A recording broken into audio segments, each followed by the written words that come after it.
Hey guys, we are live with Rollis, or maybe it's not Rollis today. It's Rachel and John.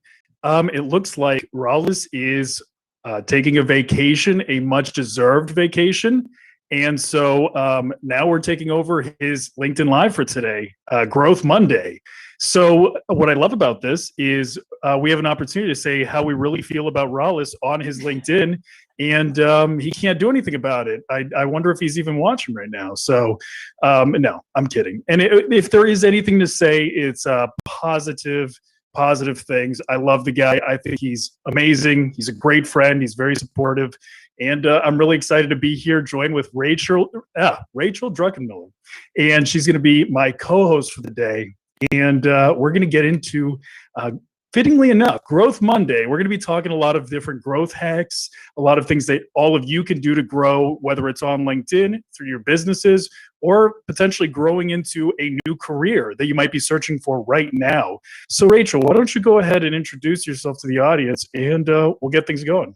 Yeah, sure. So I'm really excited to be here and found out a couple days ago that Rollis and I have the same wedding anniversary.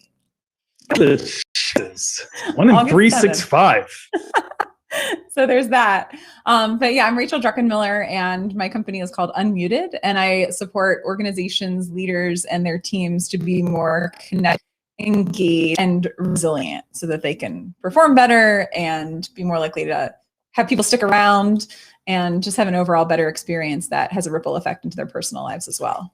And the irony that you call your company Unmuted when that is the last thing that Rachel should be doing is muting herself. Well, I guess no. Right. Actually, it's the other way around. Unmuted. Yes. Okay. So now I get it. When I was thinking unmuted, I was like, wait a second. It was the reverse. But I guess, yes, you do help people be more unmuted through their lives. And it's so interesting because a lot of what you explained about what your business is about, a lot of that translates over to LinkedIn. So how did you discover this platform? You know, there's a lot of people that are watching. They're wondering, should I be investing my time here? Should I not?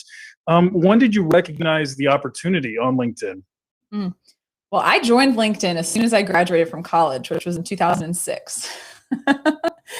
And I started writing content. I started writing articles probably in, 2014 or 2015. And I would gradually just connect with people. I'd go to conferences. It was a way to stay connected. And I would just reach out and send a connection request to them. And then I really started building it up. Articles were really the main thing I did. It was a way to share thought leadership and in a way that seemed to really affect people in a positive way. And then once I left my company 2 years ago and went out on my own, I suddenly felt just this immense freedom to kind of say what I wanted to say, how I wanted to say, and it didn't have to necessarily be about benefits consulting, which was where I worked. And so what I found is just like using little features, things like the audio messaging feature on there to personalize a conversation instead of just sending text. I find like things like that are helpful, or people want to see what I like to refer to as the soul behind the role. People like to see the soul behind their role. So I love that. Yeah, I try to bring that. Yeah. So I think that's so important because going back to a lot of what we do, what we're doing right now, live streaming, it's super interesting. We hosted a live event. It must have been 3 weeks ago or so. We were all safe, but we did host that live event. And one of the things that really captured my attention is when you start meeting these people offline, you start meeting these people in person.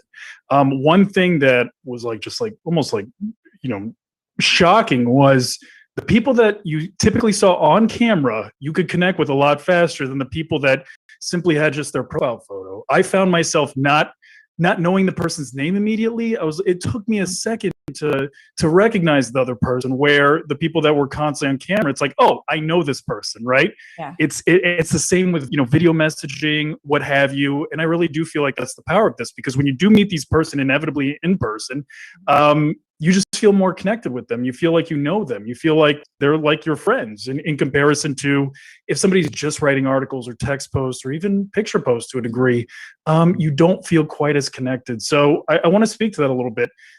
Do you feel like there is like a lot of power in actually, on-camera presence? Yeah. Is it essential right now?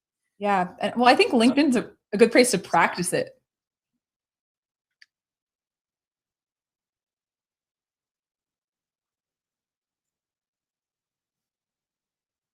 Ooh. I'll keep rolling. You tell us, buddy. Restart it? I don't know.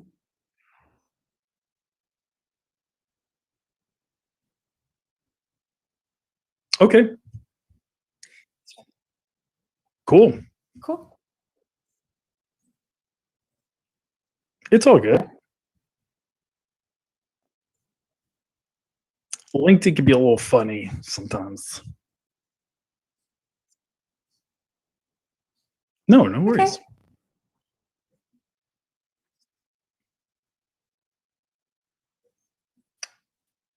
We're pros, buddy. We It's all got it. good.